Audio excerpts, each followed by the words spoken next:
Tere tulemast Musta kassitaru lugemisse kaalud. Siit tuleb lugemine teile nädalaks 4.–10. mai.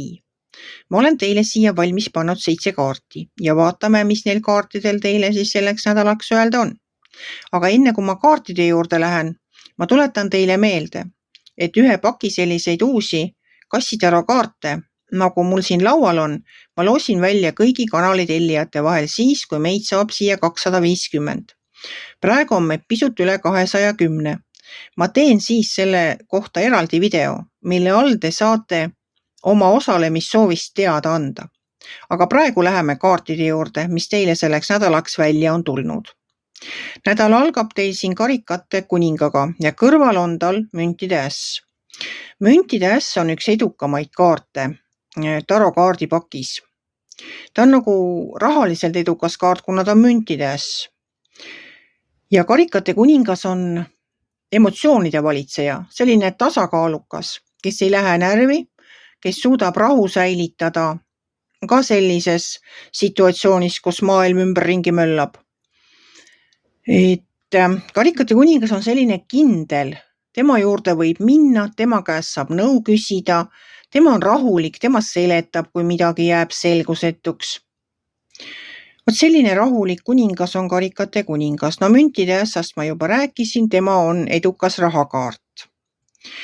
Edasi tuleb teil siin mõõkade 10. Vot mõõkade 10 ja kõrval on tal müntide 8. Müntide 8 on kõva töötegemise kaart. See on pühendunud töötegemise kaart, kus ennem ei tahagi järgi jätta, kui kõik töö on ära tehtud.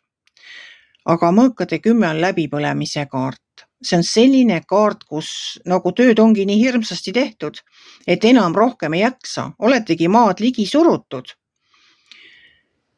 Minu jaoks on ta läbipõlemise kaart, minu jaoks on see nagu kaart hoiatus, et kui nii hirmsasti tööd vihtuda teha, et siis võite ennast ära unustada. Ja siis hakkab tervis lonkama, siis põlete läbi, siis on depressioon tulemas ja kõik muud sellised asjad, mis tulevad, kui liiga pingutada tööga ega suuda puhata. Alumises reas on teil ülempreestrinna ja keisrinna. Ülempreestrinna avab teile juurdepääsu tarkusele, mis teie ees siiani oli varjatud. Mis iganes eluvaldkonnas teil on küsimusi tekkinud, siis ülempreestrinna annab vastused. Et te võite saada sellel nädalal või lähitulevikus vastused küsimustele, millele te enne pole vastuseid saanud. Vot mingid sellised asjad võivad tulla päevavalgele, mis olid kas teie eest varjatud või siis teil puudus neile ligipääs. Ja see sama keisrinna siin tema järgi, tema annab teile võimaluse maailma paremaks muuta. See keisrinna ise on üks absoluutselt väga, kuidas ma ütlen, ta on nagu tingimusteta armastuse kaart. See keisrinna armastab kogu maailma, ta ongi nagu maaema minu jaoks. Ta armastab kõike ja kõiki ümberringi, tema tahab aidata. Vot see sama töötegemisega on samamoodi, et kui teil on see keisrinna aitamise vaim, et lähen igale poole appi, kõiki aitan, tassin neile toitu koju, ma ei tea, kütan neile ahjud ära, pesen nende pesud ära, kui keegi kutsub, siis teie muudkui jooksete. Siis see on see töö, mis surub teid lõpuks vastu maad. See on see töö, mille tagajärjel te läbi põlete. See keisrinna aitamine, see on tohutult tore, kui me saame aidata ja me tahamegi olla vajalikud ja inimesi enda ümber aidata. See ongi täiesti normaalne, see on loomulik, aga te peate õppima ka ütlema ei. Et te ise ei põletaks ennast läbi, et te ennast selle koorma all lössi ei laseks vajutada. Ja miks ma seda räägin, on see viimane kaart, see on see saatana kaart. See saatana kaart räägib meile meie kiusatustest, räägib meile meie vigadest ja räägib meile meie pahedest. Me peame ise endale ausalt otsa vaatama ja mõtlema selle üle, kas meie juhime neid pahesid või pahed juhivad meid.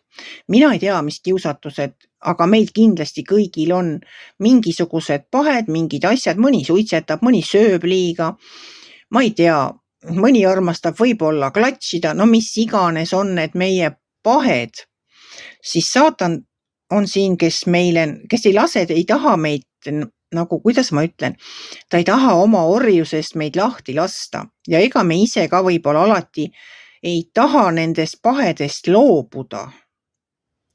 Tema ikka ahvatleb meid ja meie tahaksime nagu, no muidugi ei saa ju kõigest ka loobuda, elus peab ju olema ka mingisugune mõnu. Et mis see parasjagu on, ma ei tea, see on inimeseti väga erinev, mis see pahe võib olla. Et eks te mõelge siis, vaadake endale otsa ja mõelge, kus on see teie pahe ja kas te olete valmis sellest loobuma või istute oma mugavustsoonis edasi ja elu läheb nii, nagu läks. Aga teiste aitamisega ma soovitan siiski olla nagu ettevaatlik, just sellepärast, et mitte aidata, ikka tuleb aidata, kui inimesed abi vajavad, aga tuleb osata ka ei öelda, et nad teile pähe istuks, et nad teid ära ei kasutaks ja et te ise kogu selle koorma ja töö tegemise ja teiste aitamise all läbipõlemisse ei satuks. Et vot selline jutt teile siis sellesse nädalasse teil on võimalik saavutada edu, majanduslik edu ka. Kui te teete õiged valikud, ei lase sellel saatanal ennast väga palju ahvatleda, oskate öelda ei, nii et teil jääb aega ka iseenda jaoks, jääb aega ka oma mõtteid mõelda. Ja ei torma võib-olla igale poole, kuhu teid kutsutakse, vaid teete valikud, kuhu on vaja minna ja kuhu mitte. Et olgu teil siis üks tasakaalukas nädal, see nädal siin maikuus.